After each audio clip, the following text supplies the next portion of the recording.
talking about, man, when the baby comes in, she finna bring the sack, and then we take the sack, me and my brothers, man, we finna bring the sack down, we put down all the crackers, man, you know what I'm talking about? Hey, we finna get all the money, we finna get that check, man, hey, go get poo-poo, hey, get your doo-doo, man, we finna handle this, man, hey, nah, hell nah, Young Money, hey, Young Money, nah, Lil G's got more money than Lil Wayne. Welcome back to WHITEBOYRADIO. I'm sorry about that. I've been watching too much YouTube.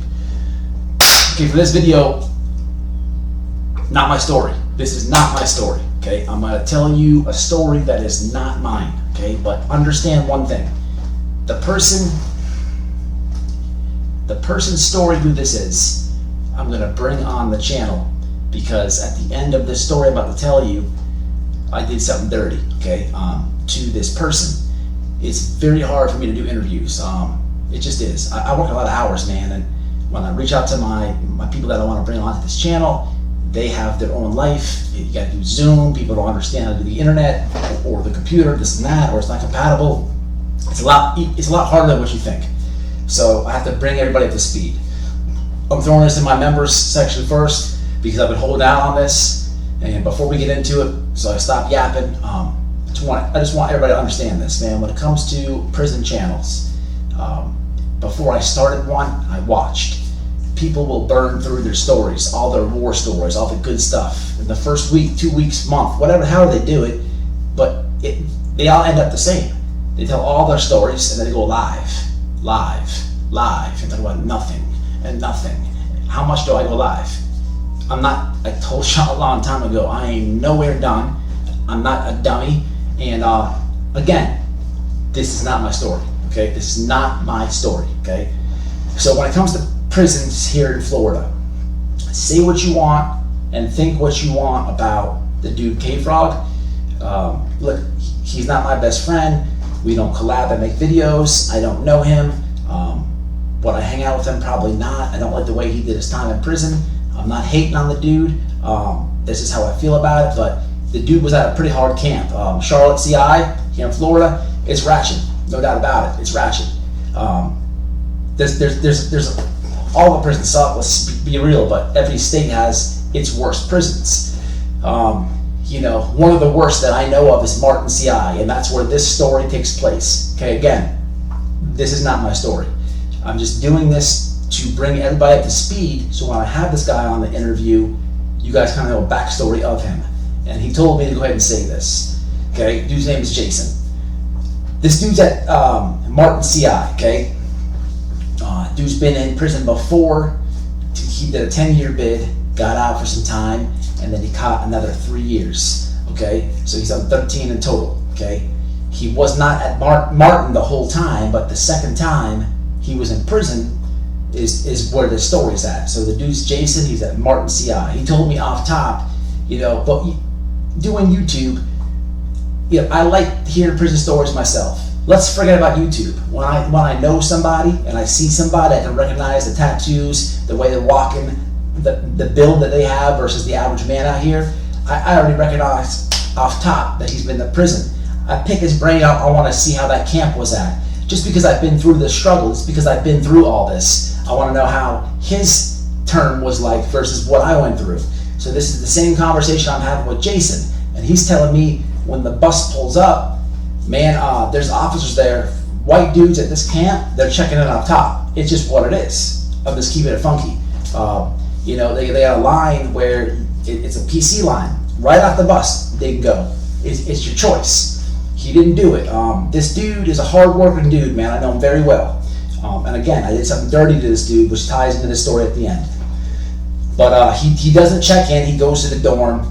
He does his regular process of the new camp and all this. You guys heard me talk about this, so we'll skip that. But he goes and he lands in the kitchen. All right? Now, no matter where you go, in any institution in Florida, there's going to be a kitchen dorm. So if you get a kitchen job, you're going to live with the dudes you work with. You're going to live with.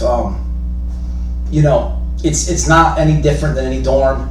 If anything, it's even more aggravating because in a dorm where people aren't working together, they have more space. And in Florida, it's open bay. So you're literally having to hear and deal with morons. Then you have to get in a line and go to eat with morons. And you have to get in a line and go to work with morons. There's no break. So that's why I hate the kitchen. Okay, but it's not about me. It's about him. He's in the kitchen dorm, and he's doing his thing. Whatever. He don't check in. He's got a very, very select few of white boys to really get down with, and I'm talking about a select few. A lesser of a pool than, let's compare it to me. Okay, so he's in a worse circumstance than I was. Okay, back to him. It's not about me, not my story. At this camp, the Kings were running Martin CI. Martin, if you don't know where Martin is, Martin County, Florida, it's down South Florida. Okay, you have I don't know if everybody should know where Miami's at. It's 2 hours south to Miami. Okay, so 4 hours round trip. If you would go from Martin to Miami, it's 2 hours and then 2 hours back. Not that far from Miami. So it's down South Florida at the bottom. The Chicos run that camp, and I say Chico with respect, not as a negative thing, man. Anybody who subscribed to the channel, if you're Hispanic, man, I say that with respect, not disrespect. But Chicos ran that camp, and it is what it is. Versus to me, every spot that I've been, the Bloods had more numbers than anything, and this is a weird one because where he was at, if you hear my stories, I say, because everywhere where I was at, the Latin Kings and the Bloods, they tied flags everywhere I was at. In his camp, man, they did their own thing. So it was the Bloods and it was the Kings, but the Kings were running everything at this camp. And there was a white dude who did not check in. He was on the pound. Something happened with him and a King, and the white dude snitched on a King. The King went in behind it, went to the box behind it. So now the Kings, he was in the kitchen too. The Kings do a power move. They slide to the dude Jason's dorm, and man, we're talking about down south. You know, a lot of my stories is good old boys. It's rednecks. It's easy for somebody like me to step to them and make a move. Versus Bloods or versus Kings. Okay, because I'm way up in the panhandle of Florida. Right up under, Carolina, right up under Georgia, I'm in the panhandle, way up in the woods. We're talking about down south in this story. It's not my story. So the Kings slide. What I'm getting at is, it's easy for me to do something with the good old boys up in northern Florida. If and down south at the bottom, it's easier for, you're gonna see black girls walking around with gold teeth and stuff, big booties. You're going to see there's more color down south.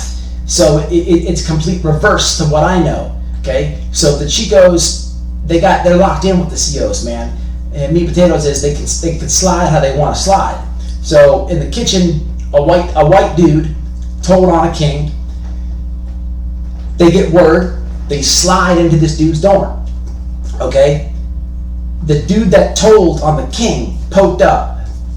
Whole city in him. Whole city. Holes. They put holes in the boy. He's on the wall leaking. Okay? They literally put down on every white dude in that dorm. In that dorm.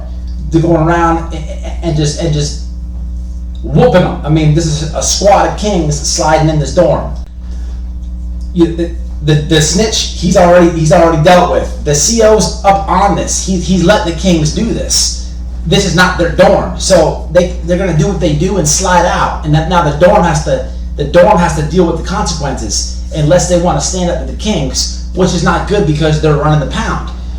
So they poke up the snitch, and they're literally going individually to every white dude in that pod and just putting it on them. So they come to Jason, okay? He's ducked off in the back. Now, the dude is a hard worker. Again, he didn't check in. He's dolo. He's not running with no type of gang affiliation. He's not probating. He's not on none of that. He's by himself. But he's in the kitchen. He's a hard worker, okay? I know the guy from the street, and they get to him, okay? and a Spanish dude sticks up for him. He's like, nah, not him. And then the kings are like, they're speaking in Spanish, like what's happening? Jason can speak Spanish. He can speak English and Spanish. He's white, but he can speak both. Okay? Listen, when I was in prison, I've done a sign language tutorial. I can speak some Spanish. I'm not fluent in it, but I tried to learn all languages when I was in there, and nothing else to do. The same with him. But as the kings are coming towards him, a Spanish dude sticks up for him. He's like, nah, man, not him. And they're speaking amongst each other. They're like, what's up? He basically said in Spanish, nah, man, the dude's he works his ass off, man. Leave him alone. Meat and potatoes is Jason. He didn't get much money. He got some money, but he was doing this thing in the kitchen. So gangs would step to him. Hey man, I got a slide, man. Will you cover me? He's a hard worker. He don't want to go back to the dorm with the boneheads. He was just doing his thing. So he's like, yeah, man, I got you. His face was good because people would come to him for him to cover them sliding, go make a move on Tucci, go handle what they got to handle. I'm talking about all types of gang members. So one actually stepped up and spoke up for him when the whole dorm, anybody white in that dorm was having holes in them. Man, that's some real stuff that happened right there. You know what I mean? And so as he's telling me this, I can't believe it because I'm picturing myself in this dorm.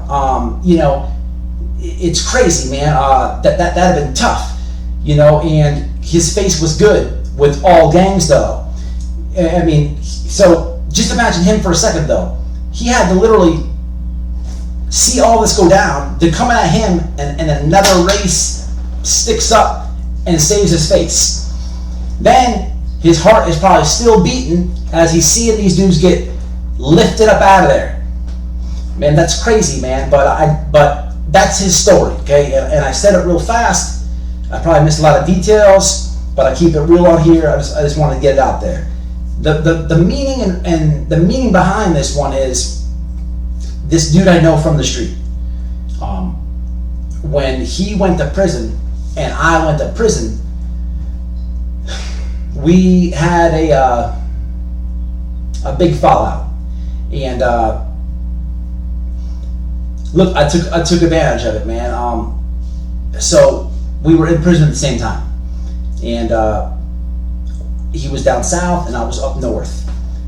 There was a crazy crash dummy, Unforgiven dude that I was real cool with that was transferring, right?